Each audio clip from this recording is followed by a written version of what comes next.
Today's daf is daf Pei Zayin, and we'll begin with a drush of the Gemara with regard to schar v'onesh in this world, which you'll see here on the top of the Amud, and it starts with Seis Pnei Rosh Lotov, and that you'll see just a few lines down from the top. The Gemara says the following. It says in Mishlei that Se'es Pnei Rosh Lotov, that Nesias Panim, in the case of a Rasha, is not a good thing. And what does Nesias Panim mean? Lotov lahem l'rishayim shenosim lem panim b'olam hazeh, that they don't get punished in this world for their sins. And that's called Nesias Panim. And that's not a good thing for the Rishayim, because it means that they'll get punished in Olam Haba, in the world to come, for all eternity. The Gemara now brings an example of someone who suffered in terms of Olam Haba because of Nesias Panim. And not only that, in a sense, he suffered even in this world. And that's going to be Achav. Lo tov li achav, for example, shenasu lo panim b'olam hazeh.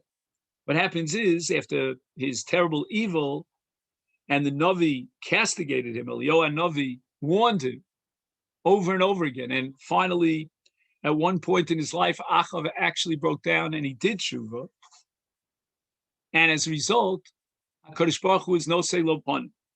Shenemar, after he did tshuva, when Eliyahu warned him about the tremendous punishments he's going to suffer for his sins. And God says to Eliyahu, I'll read the first part of the pasuk, Hara Isa ki nichna Achav milafanai. Achav has now subjugated himself in my presence, meaning he started the process of tshuva. Yan ki nichna mipanai lo avi hara Yoma.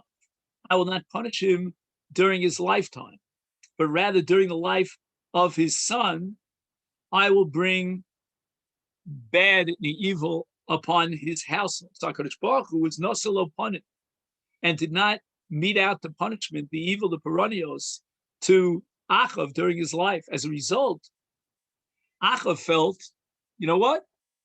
God is not punishing me. And he didn't get that suffering that would keep him in shape.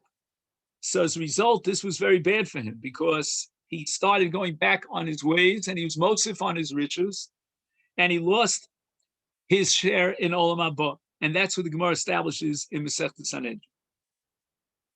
Now the Gemara darshans a pasuk in Mishlei, the same pasuk we started with before, but we did the reish of the pasuk. Now we're going to look at the seif of the pasuk, lahatos tzadik ba mishpat. And we're going to read it as if it says, Tov lahatos tzadik ba mishpat, which means, it's very good for the tzaddikim, although it doesn't seem so at the surface level, that HaKadosh Baruch Hu does not give them any stay, any delay in their punishment. He's medagdik, he's very careful with them.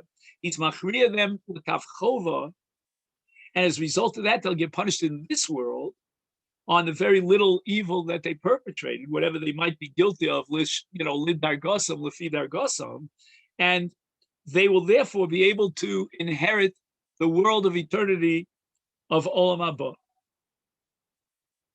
And now the Gemara gives an example of the sefer of this pasuk in Mishlei. Tov lo leMoshe, shlo nasu lo panim b'olam hazeh, that even though his sin was relatively light, it was a chet kal, nevertheless he was punished and he died before his zman. And this was his benefit, because if he wouldn't have been punished in this world, then they would have to reduce his merits in the Olam Haba. They would lose part of his Olam Haba.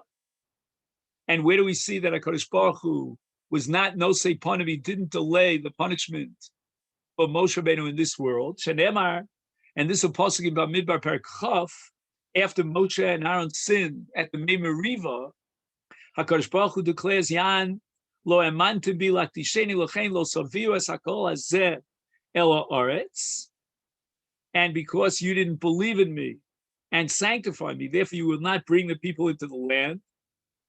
And because of that chet, they will die here in the sand dunes, in the wilderness, and they will not enter into, together with the people of Israel, Eretz Yisrael.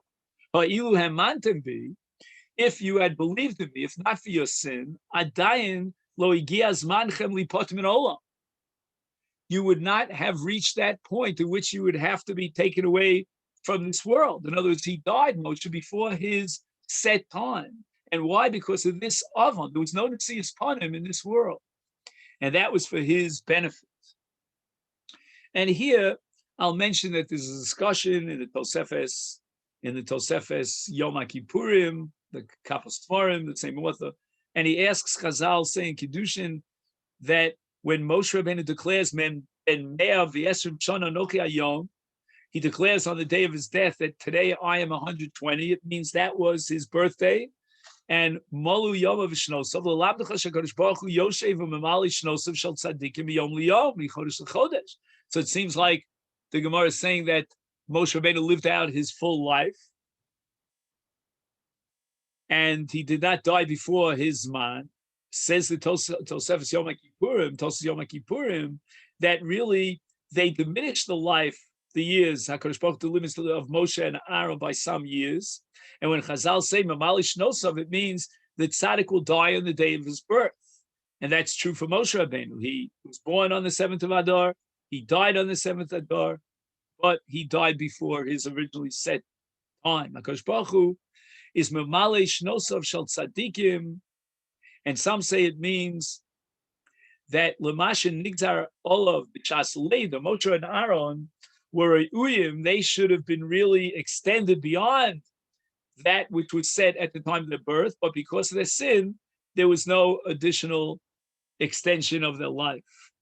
Ashreichem tzadikim, how fortunate are the tzadikim. Again, the Gemara is trying to contrast tzadikim and Rishayim. Lo dayan shem zochir. Not only do they merit good because of their righteousness, elishem zakim libneim ulifnei v'neim ad sof kol hadoros. They also bequeath merit to their children and their grandchildren for all generations.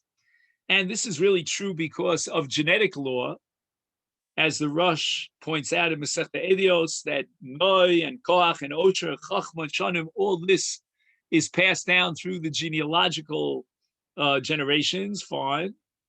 But beyond that, we have, in a sense, a spiritual legacy that's going to impact and merit all the generations to come. And where do we see this? The Gemara proves this from Shebanim Kamabanim Hayul Li Aaron Shiruyim Li Sarif Kenodav Aviv.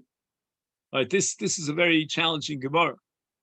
The Parsha in Shmini tells us that Nodav Aviv took an H Zora and they makriv the H Zora, and therefore Vatese H Milfnei Hashem Vatochos Avayamusul Fnei Hashem.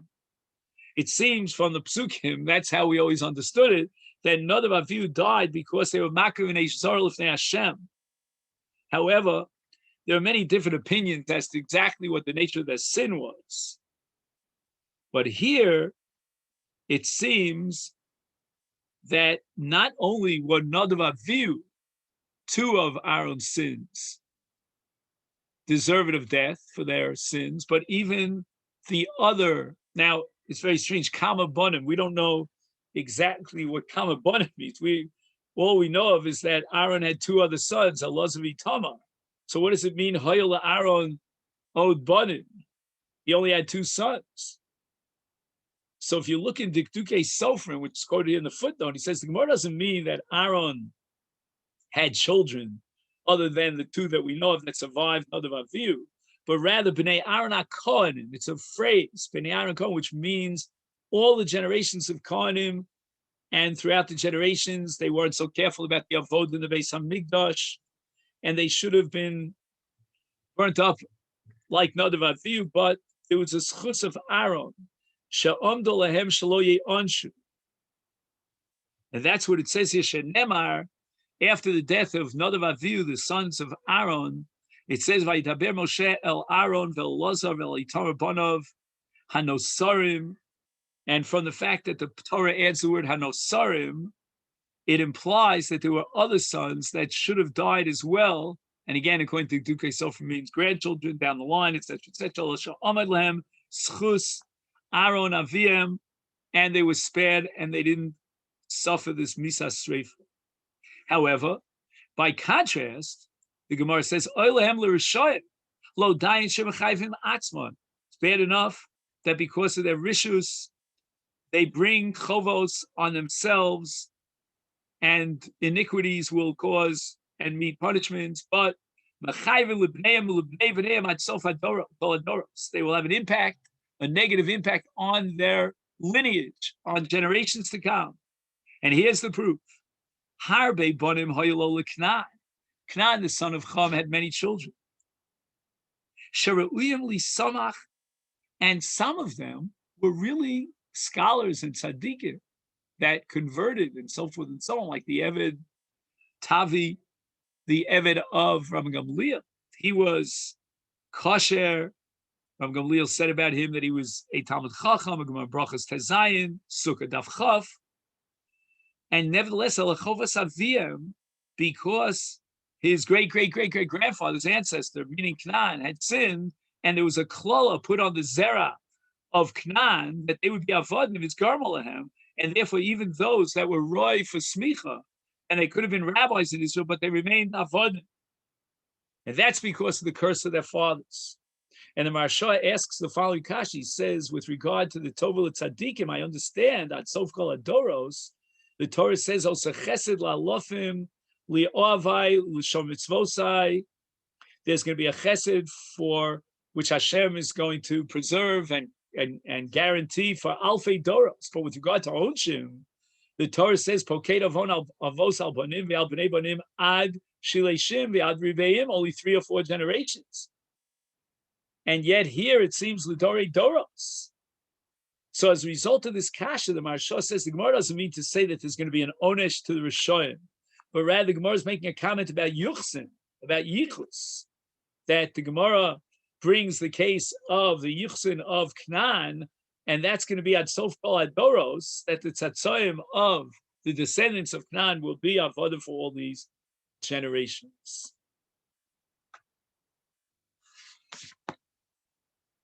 The Gemara says that call zakes harabim. There's a special category. There are many different categories of tzaddikim, but now we're going to talk about a special level or status of a tzaddik that's zakes harabim.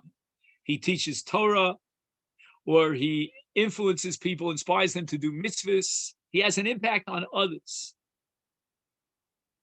And normally we apply the principle called gadol mechaveru yisro gadol mimenu. His evil inclination gets even more severe and more problematic as he grows and ascends the spiritual ladder. But here, because he's in the special category of mizakes harabim, therefore ein chet ba'al yada. HaKadosh Baruch Hu min hashamayim will strengthen him and give him the support that he shouldn't sin. And the flip side, in the Rishoyim, kol hamachtias harabim, and he causes others to sin, is kemat she'ein maspikim biyado lasos tshuva. We take out the word kemat because that was added by the censors apparently, but ein maspikim biyado lasos tshuva. And what does this mean? That they will not be given an opportunity to repent.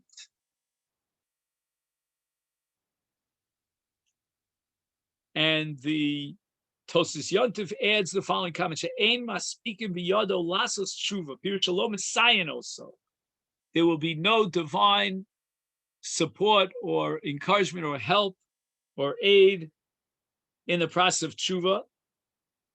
That normally called a bali tor mesayin also. Somebody comes to do tshuva, he gets divine aid. But if someone is machtias harabim, he will get no aid from Shamayim. He's on his own, and he's going to have a tough time to do tshuva. And now the Gemara explains why.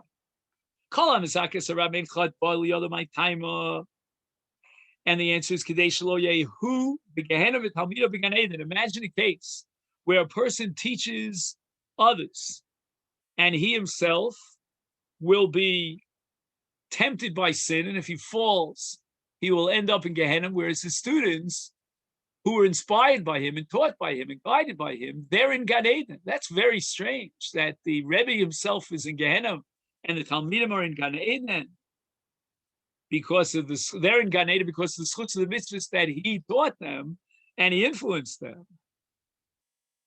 Shenemar, we find this by David HaMelech in Tilim Tesayim. He says, HaKadosh Baruch Hu, David says, Ki lo sazov nafshi lich'ol. You will not allow my nefesh to go down to Gehenna. Lo sitein chasidcha liros shachas. You will not make it such that your chassid, your pious one, will see shachas, will see Gehenna. The HaKadosh Baruch Hu is going to prevent him from sin and from impediments that might lead him to sin, in order that he shouldn't go down to Gehenna. And what's the reason for Cholach? Machtias Rambam, the flip side, Ein Maspik V'Yol Lasas Tshuva, Shelo Yehu B'Gan Eden, V'Salmido B'Gehenna. That this man who was Machtias Rambam, his Talmidim, that he was Machti, they go to Gehenna for their sins. And he will go to Gan Eden after he does Tshuva. So HaKadosh Baruch Hu is not going to help him do Tshuva. He's on his own, because he was Machtias Arabim. Shenemar Pasuk Mishlei Adam Ashuk B'Dam Nefesh Ad Bar Yonus Al Yismechu Bo. Okay, let's give it a literal translation. A man guilty of bloodshed, that's Ashuk B'Dam Nefesh, will flee unto the pit, Ad Bar Yonus. They will not support him.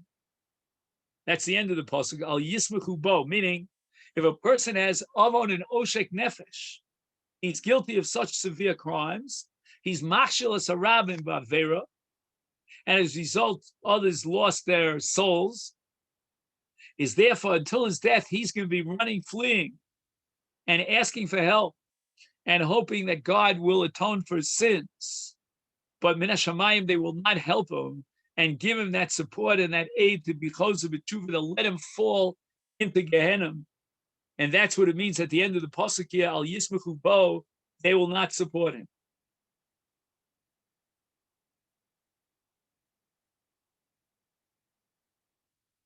Omar, the Mishnah says, Echte v'yashuv, echte v'yashuv. A person declares that I will sin and then I'll do tshuva. I will sin and I will do tshuva. Then ein maspika b'yado lasas tshuva. Will get no support and aid from Shamayim to do tshuva. Lomali lemer echte v'yashuv, echte v'yashuv. Why did the Gemara? Why did the Mishnah repeat itself? Trei zimni twice. Echte v'yashuv, echte v'yashuv. And the Gemara answers, Kid Rav Huna, Omar Rav, that when a person repeats his sin, that's going to be a very difficult place to get out of and do tshuva. Kevan shal Omar Adam Aver v'shanaba, he repeats the same sin, hutralo. It becomes mutter. What does it mean, hutralo? Salkadaita? Can you entertain that possibility? It becomes mutter because he violated multiple times. But rather, what does Rav Huna mean? Naseis lo keheter, he gets used to that style of living, as we discussed back on Daf Perivav. And in his mind, this is part of his normal behavior. He's not going to do tshuva. He doesn't even realize he's so addicted to sin. The Mishnah says, Echte v'Yom Kippur mechaper. A person declares, I'll sin, and Yom Kippurim will grant me atonement. No problem. And Yom Kippur mechaper, he's excluded himself from Yom Kippur. So Gemara thinks that this is against Rebbe, because Rebbe's sheet, if you remember, back on Daf Pevav, was Yom Kippurim is mechaper ben l'chavim, ben l'cheinu chavim. Is leva masnisin lo karebi the sign of Rebbe Omar al kol avirch betor ben asa tshuva a lo asa tshuva Yom Kippurim mechaper, which means that Yom Kippurim is mechaper even without tshuva. So if a person says echte the Yom Kippurim mechaper, he still is included in the kapar power of Yom Kippurim, which according to Rebbe is an all-inclusive unlimited power of kapara. Afilu tema Rebbe agav shiny. Rebbe would also concede to what it says here in the Mishnah, that after he sins deliberately and he's relying on Yom Kippur, that Yom Kippur will be mechaper his sins, then Yom Kippurim is not mechaper his sins. Now here we have a long discussion about the Shakla V'Tarya here, the Gemara, and wasn't it obvious to the Gemara in the Kasha that Agav Shiny, and that Rebbe was not talking about a case of a person who declares I'll sin and Yom Kippurim be mechaper for me. Also, it's a little bit difficult that the Makshan here did not make this distinction of Agav Shiny. He should have asked the Kasha, if he didn't make that distinction, that Mishnah, our Mishnah, doesn't even reflect the sheet of the Chachamim. Because the Machlokes Rebbe and the Chachamim is that Rebbe old Yom Kippurim is mechaper out tshuva, Chacham old Yom Kippurim is not mechaper without tshuva. But the Makshan did not enter into its mind, it didn't cross his mind the svar of Agav Shiny, and the Makshan thought there's no chisaron in the fact that he's relying on tshuva and Yom Kippurim.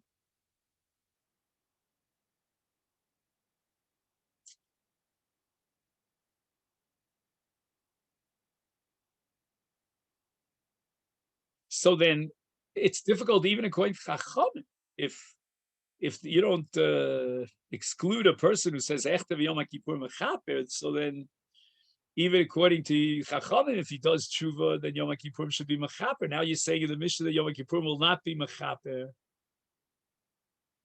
Very difficult.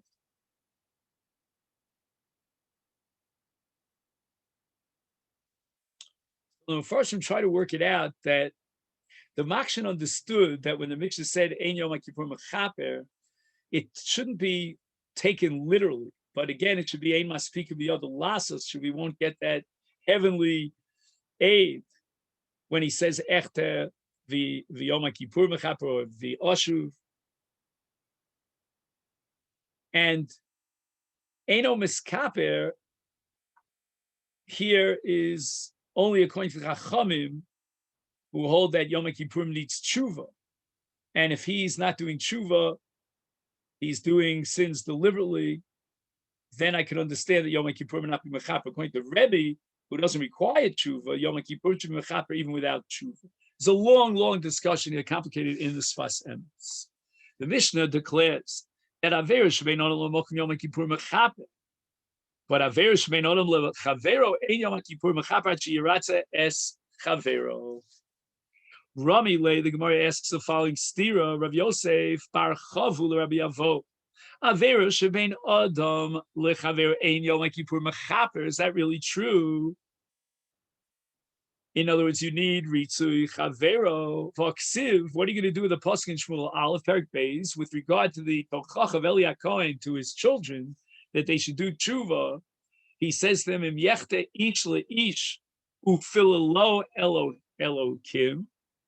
So Rav Yosef understood that what the pasuk means is that if a person sins to his friend, yechte ish leish, then HaKadosh Baruch Hu is going to accept his tshuva and his tefillah, and he's going to grant him kapara, because Philo Elokim, he turned to God with a petition, and God accepted his petition, is this capital Avona, even though he wasn't Meratza Chavero. That's how Rav Yosef understood the pasuk.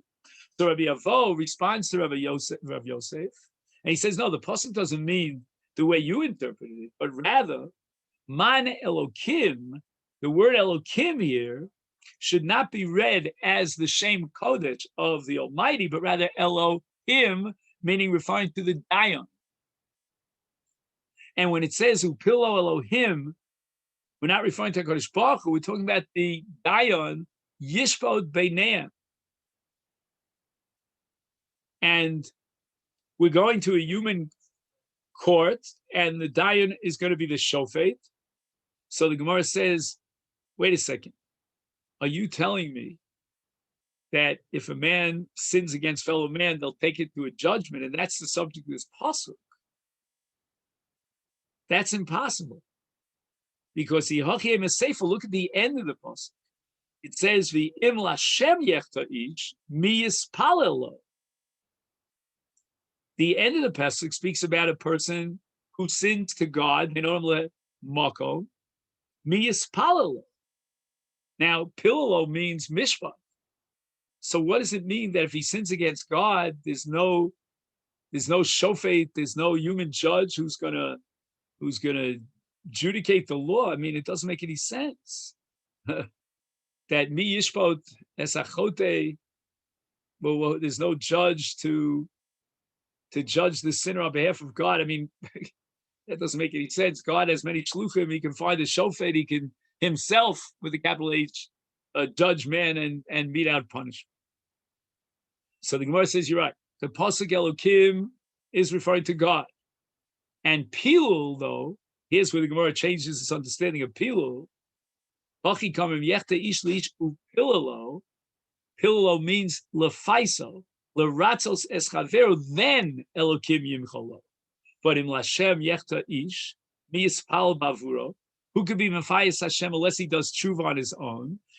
And therefore, he's got no option but tshuva ma'asim tovim. And that's the only way that he can restore his status. And this was the tochach of Eliyahu Cohen to his children, that they should do tshuva on their own.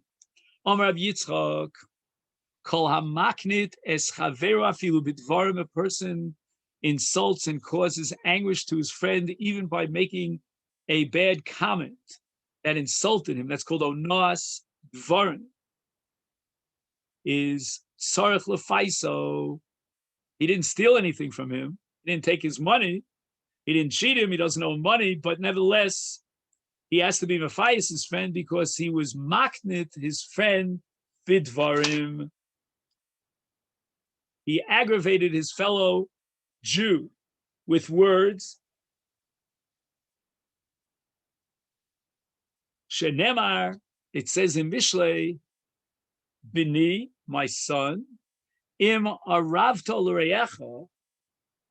Aravta's miloshen arev is a guarantor, and you signed a document that you're a guarantor for your friend, is then takata lezar kapecha. You have stuck out your palms for a stranger. And by extending your hand to become a guarantee of a loan, you've done your favor, a great favor to your friend. However, if no kashta be'imre picha, if you snared with the words of your mouth, you aggravated your friend with words of your mouth, then nilkadeta be'imre picha, asay zos efo b'ni v'nyotza. So if a person becomes an orev for someone else on his mammon, and he gives him a tkiyas kaf,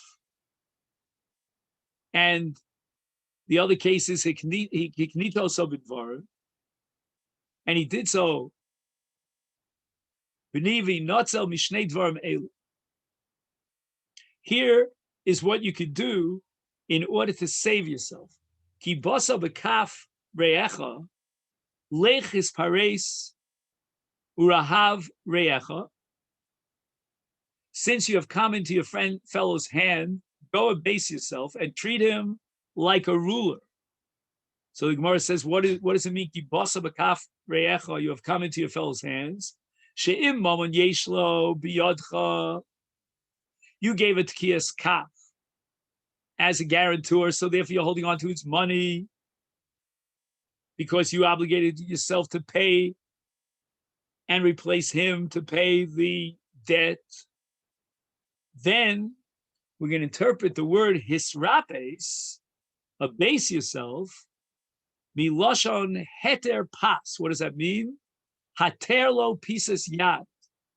In other words, extend your arm and give him the money. You promised the money you signed as a guarantor. You did not live up to it. Give him your money. Bim lav, in a case where you did not sign as a guarantor, you don't owe him any money.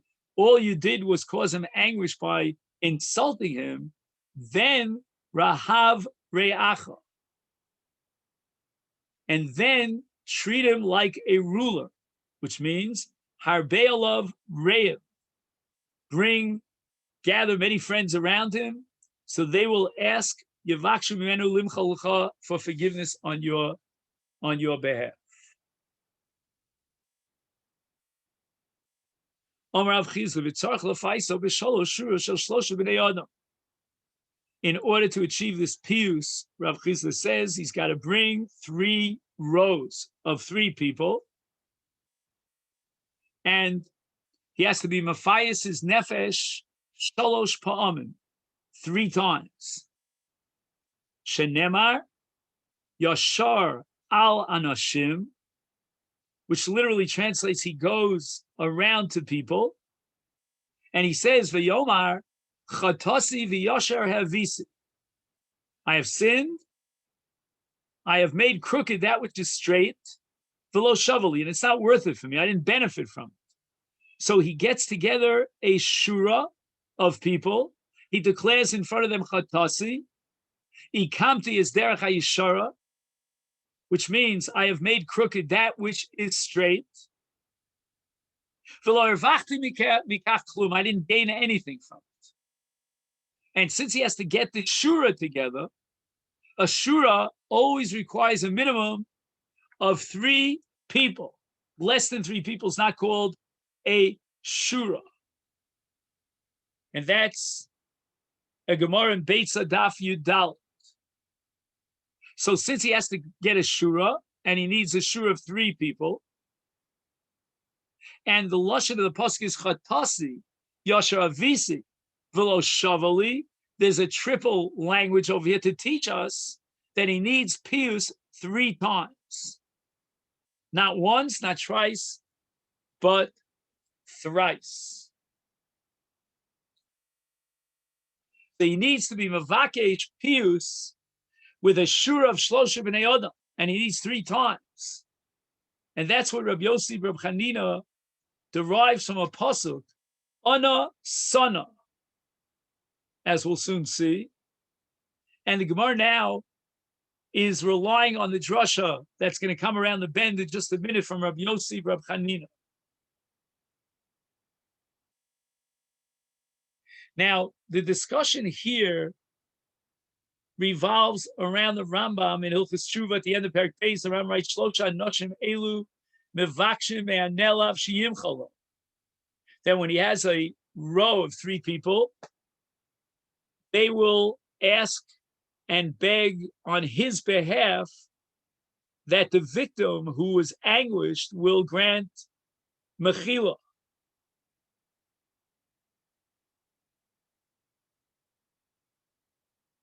And it's not clear, and this is the ambiguity in the Rambam, does the Rambam mean that he himself, he was the pogea, he has to come to be mafayes, or he simply sends these rows of, so to speak, shluchim that represent him? And it seems that from the Yushalmi, first he should go himself to be mafayes, the victim that was insulted. He'll suffer busha, and that'll be mechaper his chet. And then he needs mechila, and for that he sends the Shuros. Some say that the Shuros are made up of 3 people that weren't there the previous time. He needs, in effect, 9 different people. Now, again, this doesn't apply if the person, the victim, will grant him mechila. Then he's okay. Now we're up to Omar Rabbi Yossi Reb Chanina. Jerry, I just want to, in case you don't have the place, I'm just going to mention where we're up to. And you'll see this approximately 10 lines up from the bottom of the Amud. The first word of the line is Chatasi. Kol HaMevakesh Matu Mechavero. Matu means Mechila. So he asks his friend to forgive him. Al Yavakesh Mimenu Yosef Mishal Shpavim. He's only required to be Mavakesh 3 times. If after 3 times the victim is still unwilling to grant Mechila, then that's it. He can pack out. Shenemar We derive this from the brothers of Yosef who asked Mechila on Mechiraso. In Bereshis Perek Nun, it says, Ana sana pesha achecha v'chatosam kirag malucha v'ata sana lepesha avtei alukei avicha. 3 times in this pasuk, the word na, which is a lashon bakosha, appears on a sana, and then it says v'ata sana, and then it says, just one second, where's the third? Ana. Oh yeah, ana, which is a lashon na, sana, and then v'ata sana. So 3 times the lashon bakosha tells us that you only have to be mavakesh 3 times. And the Rambam adds a few words here. The Rambam says that if after 3 times, and each one of the 3 shuros representing the pogea, nevertheless did not succeed in softening the position of the nifga, then the nifga himself now is guilty of not giving mechila. So that mechila, in some sense, if the person who wronged you does a bakosh mechila with sincerity, that's your responsibility to be mochel him. The mace, what happens if the nifga who was insulted dies before the opportunity came for the pogea to be mafayasim? Then maybe asar b'nei adam umamidam al kivro, he brings a minion of people over to the kever of the person of Yoma, and he declares chatasi l'Hashem Elokei Yisrael uleploni shechavalti bo. So again, I mentioned before the Rambam. The Rambam writes, "Also liodem lios achzari, a person should not be cruel. Eliyei noach l'ratzos v'kocha lichos ubishoshem avakish menu achote limchol ye molka b'leiv sholem b'nefesh chafetz." That's the Rambam's language at the end of Perek Beis Milchus Tshuva. Now, where is this person buried that we spoke about? If he's beyond Sholosh Parsos, then he should send a shliach. The shliach, representing the pogea, will gather together 10 people, go out to the kever, and be mevakesh mechila in the name of the pogea. And why is it that he has to go to the kever? That's because he sinned him during his lifetime, and he's during the lifetime, therefore he had a chiyuv to be mefayasim, but now he's dead, he can't be mefayasim. And there's a long discussion in Poskim about another situation, another scenario of chirfo liachar misa, if he insulted someone after his death. And in that case, it's enough, according to some Poskim, that he just goes to that place where he was macharifim, and he asks for mechila. He doesn't have to go out to the king. Rabbi Yirmiyah havile milso l'Rabbiabba be'adeh. In other words, Rabbi Yirmiyah had a certain taromas, a claim against Rabbiabba. I'm sorry, the other way around. In other words, Rabbi Yirmiyah had sinned against Rabbiabba, Ozal. So Rabbi Yirmiyah went, I say vadasha debei Abba, which means that he went out and sat at the entranceway to the house of Rabbiabba. Bahadi deshadia amase, when Rabbiabba opened the door, and the shifcha of Rabbiabba, the maidservant, shofcha me shofchim, she spilled out, wastewater. Mitaz zarzife demaya aresha. Some of the drops of the meishofchim fell on the head of Rabbi Yirmiyah. Omar, Rabbi Yirmiyah declared, "Asaunika ashpa." They made me into a garbage dump, and therefore I no longer have to ask mechila from Rabbiabba. And Kara Nafshe, he quoted the pasuk in Shmuel Perek Beis, "Me'ashpos yorim evyon." From the garbage you have lifted up a poor person. Shama Rabbiabba. Rabbiabba heard what was going on, and Nofik Liapi goes out towards Rabbi Yirmiyah.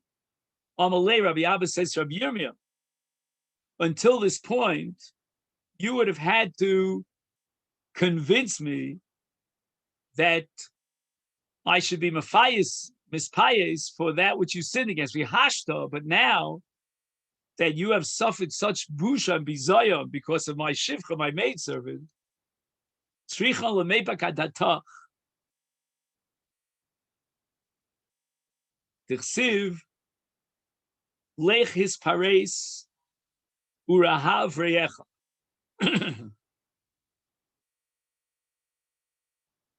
So now I need to appease you. Until this point, you needed to appease me. Now I have to appease you because the pasuk says, as we saw earlier, go abase yourself and treat him like a ruler. Rabbi Zera kiavile mil sabadi inish. When Rabbi Zera would have grievance against someone, avichalev itani lekame, he would pass in front of that pogea, of that offender, 3 times over, umamsile, and he sort of showed himself, made himself available, so that the offender would come out and appease him. In other words, he made it easy for the person to come out and ask mechila. And the Mepharshim raised the question, why wasn't he just mochel wherever he stood? And I saw in the Sefer Tshuva of Yosef Cohen, Zichron Levrocha, that he writes that bakashas mechila is part of the tshuva process. It's an element of busha when you have to ask for mechila. So it would be better for the offender if he would ask for mechila. And therefore, Rabbi Zera made it easier for him to ask for mechila. Rav havile milsabadi ha'u tavcha. Rav had a grievance against a certain tabach, a butcher. Lo asa lekamei b'mali Yoma v'kipura. And to the surprise of Rav, this tabach did not show up on Erev Yom Kippur to be mavakish mechila. Omar iu. So Rav declared, Ezel anol if ayusele, I will go myself in order to effectuate a reconciliation between the tabach and myself.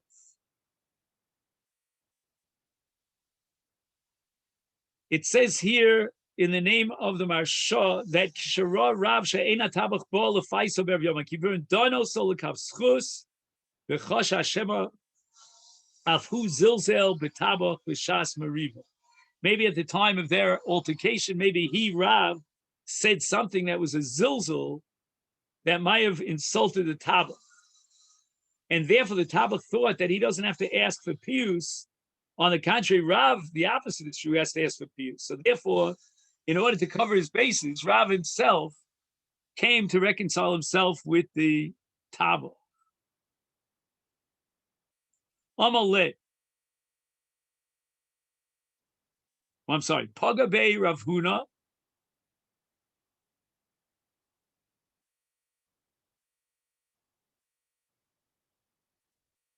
The Amaleh. So Rav Huna meets Rav and he asks him, Lehecha Kazil Mar, where are you going? Amaleh responds, Rav says, Lefiyuse Leplanya. I'm trying to ask for pius from this tabach. Omar. So Rav Huna declares, Ozil Abo Lemiktal Nafsha. Is Rav going to kill someone? Because what's going to happen is that in truth, the tabach was the one who was guilty of sin, and he offended Rav. He has the obligation to be mispayas, not Rav. And now by going and visiting the tabach, and he's not going to ask you for mechila, you're bringing about his death. He'll be punished. Ozal v'kam ilave. Rav went and he stood next to the butcher. Havi Yosiv v'kopoli reisha. And the butcher was sitting there with his butcher knife, and he was cutting up the bones of the head of the animal. Dole ene v'chazi. The tabach raised his eyes, and he saw Rav. Amaleh. Aba'at, are you Rav? Zil, get out of here. Leslie Milsa Vadach, I have nothing to do with you. no dealings with you. Bahadi de Kopoli, Bekoli Resha, as he was breaking the bones of the animal, Ishtamit Garme, a bone from the head of the animal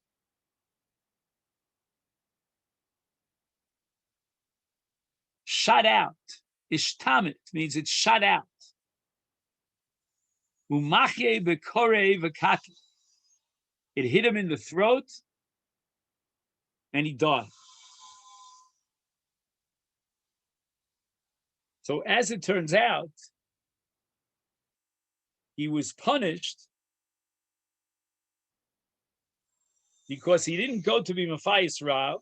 He was Mezalzel in the covet of Rav, and he basically said to Rav, get out of here. I have nothing to discuss with you.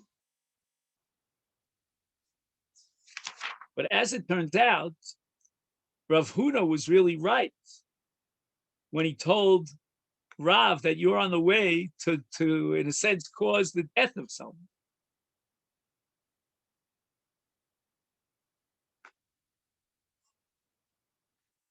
And I was looking in the fortune to see if anybody comments on this.